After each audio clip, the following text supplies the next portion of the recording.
When they were saying, no, we need drones, he said, we need a wall. I said, why? They were saying, no, we need drones. He said, we need a wall. I said, why? They were saying, no, we need drones. He said, we need a wall. I said, why? They were saying, no. Everyone here today is part of it. We need a wall. I said, why? They were saying, no. Everyone here today is part of it. We need a wall. We inherited Why? They were saying, no. Everyone here today is part of it. We need a wall. We inherited. Why? They were saying, no. Everyone here today is part of it. We need a wall. We inherited. Why? They were saying, no. Everyone here today is part of it. We need a wall. We inherited. Why? They were saying, no. Everyone here today is part of it. We need a wall. We inherited. Why? They were saying, no. Everyone here today is part of it. We need a wall. We inherited. Why? They were saying, no. Everyone here today is part of it. We need a wall. We inherited. Why? They were saying, no. Everyone here today is part of it. We need a wall. We inherited. Why? They were saying, no. Everyone here today is part of it. We need a wall. We inherited. Why? They were saying, no. Everyone here today is part of it. We need a wall. We inherited. Why? They were saying, no. Everyone here today is part of it. We need a wall. We inherited. Why? They were saying, no. Everyone here today is part of it. We need a wall. We inherited. Why? They were saying, no. Everyone here today is part of it. We need a wall. We inherited. Why? They were saying, no. Everyone here today is part of it. We need a wall. We inherited. Why? They were saying, no. Everyone here today is part of it. We need a wall. We inherited. Why? They were saying, no. Everyone here today is part of it. We need a wall. We inherited. Why? They were saying, no. Everyone here today is part of it. We need a wall. We inherited. Why? They were saying, no. Everyone here today is part of it. We need a wall. We inherited. Why? They were saying, no. Everyone here today is part of it. We need a wall. We inherited. Why? They were saying, no. Everyone here today is part of it. We need a wall. We inherited. Why? They were saying, no. Everyone here today is part of it. We need a wall. We inherited. Why? They were saying, no. Everyone here today is part of it. We need a wall. We inherited. Why? They were saying, no. Everyone here today is part of it. We need a wall. We We're under construction, and I started walking, and I'm looking at the wall, and I'm walking and walking, and I'm used to like a development project where you could walk a wall, 10 acres, 5 acres, 2 acres, 1 acre. Then I realized that's a long time. That's a big walk. A lot of the wall you have is incredibly natural. You have the mountains, you have the rivers, you have some very powerful water areas, you have some areas that are virtually impossible to get by, so we didn't need walls everywhere, but where we needed them, because it's been so successful that we've added nearly 300 miles, and that's currently under construction. This was our original wish, to get these areas done where it was such trouble. And now we have it. It's either in construction or pre-construction, an additional 300 miles. In every region that we've built the wall, illegal crossings and drug smuggling have plummeted, absolutely plummeted. In the Rio Grande Valley, crossings have dropped nearly 80%. In Yuma, Arizona, illegal entries have been slashed by 90%. Nationwide, ICE and Border Patrol have seized over 2 million pounds of fentanyl, heroin, meth, and other deadly narcotics, saving thousands and thousands of lives.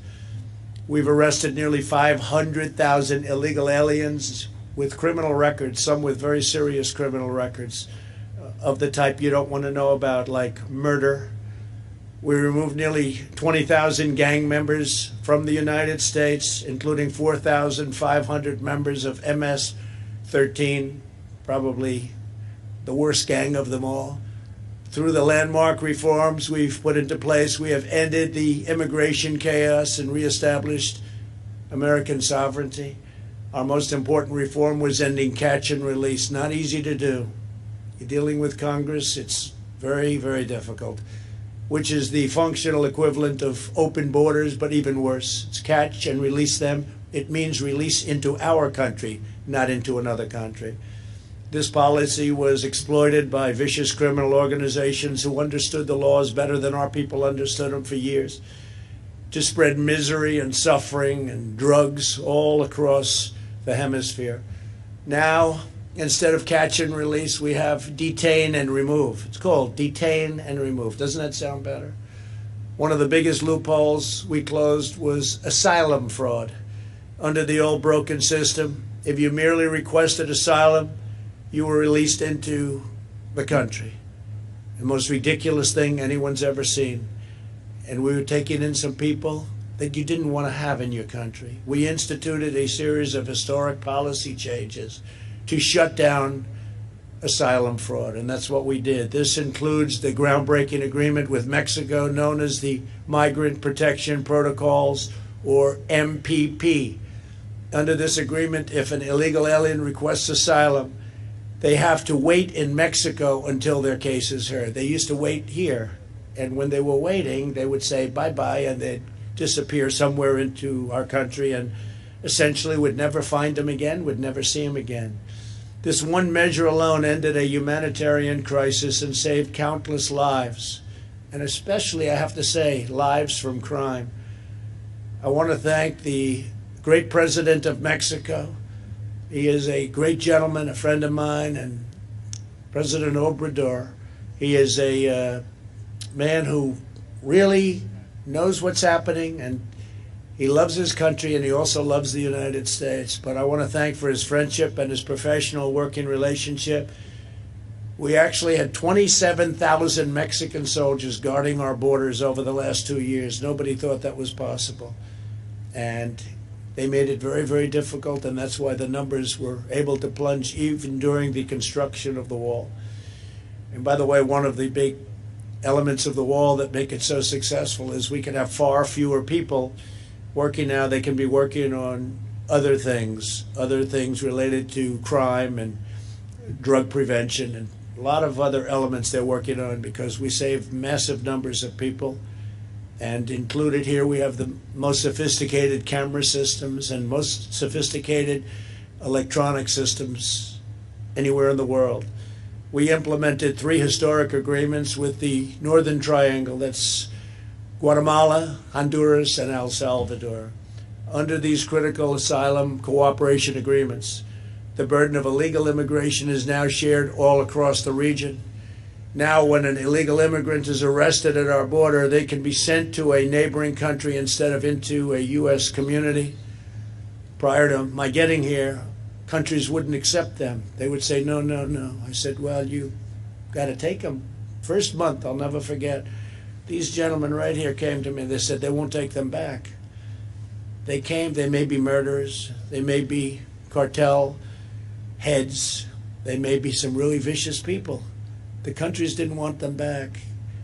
And I stopped all payments to those countries. I stopped everything going to those countries. And after it was stopped for about a month, you remember? After it was stopped for about a month, they called. They said, we'd love to have them back. And I never gave them as much money as they were getting, by the way, but they got some. It was amazing.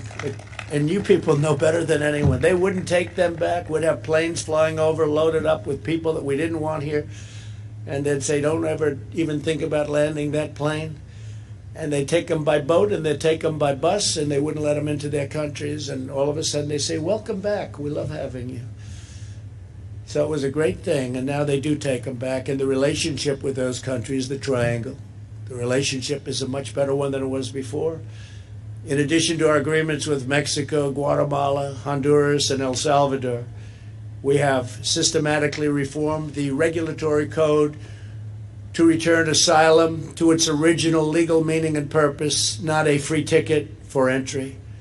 A recent comprehensive report by the Department of Homeland Security and Justice show how effective our reforms have been and how disastrous their removal would be. It would be a disaster for our country. I know they're thinking about removing them. I hope they don't do that. I hope they don't do that. It'll be an absolute travesty for our country. The report conclusively proves once and for all that aliens released at the border remain at large in the country and do not return home. They won't go home. And you rarely find them. It's very tough to find them. So we have aliens released in our country, many of whom are serious criminals. And we've stopped that. Don't ever start that process again. By contrast, under our policies, 98% of aliens that remain in DHS custody are removed. Simply put, if you enter the United States illegally, you are apprehended and immediately, safely removed from our country. Without this core principle, there is no border, there is no law, there is no order. My administration also instituted vital public health measures on the border in response to the China virus.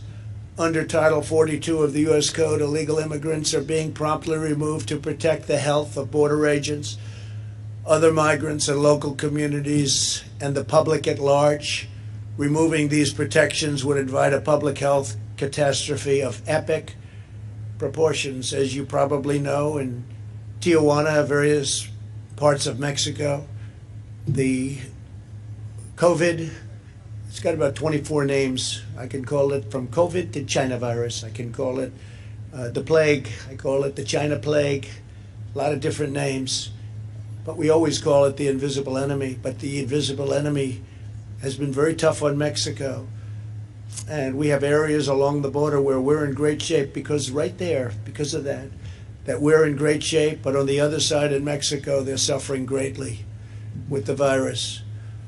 It's been incredible what we've achieved. And we didn't do the wall because of COVID. We did the wall because of security and drugs and other things. But it turned out that in the middle of it all, along came this horrible plague. We inherited a dangerously lawless border. The people that work here are unbelievably brave. I've seen what they have to endure, what they have to go through. They're tough, they're strong, and they're great patriots, great Americans. We fixed it and we secured it. We empowered our wonderful ICE and Border Patrol to fulfill their oaths and sworn officers. They became sworn officers of the law, and they love their job. It's a tough job. It's a nasty job. They're not paid what they should be paid, to be honest, but we got you up. We got you up. But these are incredibly talented people. They could probably do a lot better in terms of economics than they do here, but they love what they do and they love their country. We also put into place vital measures to protect American workers, keep out terrorists, and stop the abuse of our welfare system, where they'd come up, go in our welfare system, and live for years on American welfare without ever having a job.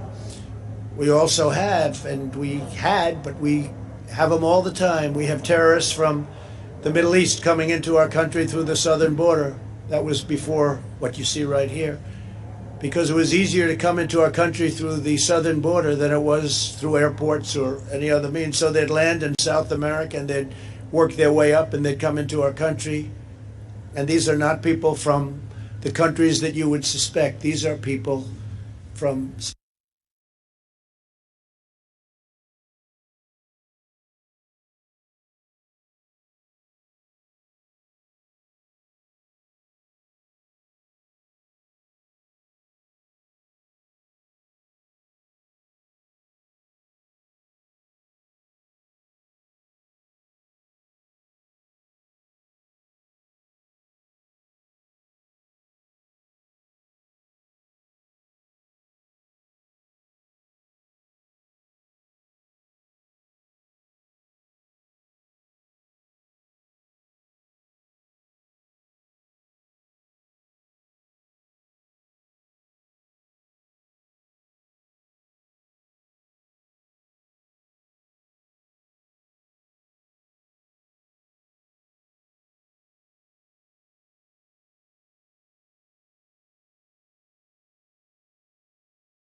they say were Governor of Texas called. Greg, great guy, great governor called. He said, you had numbers that nobody's had since Reconstruction.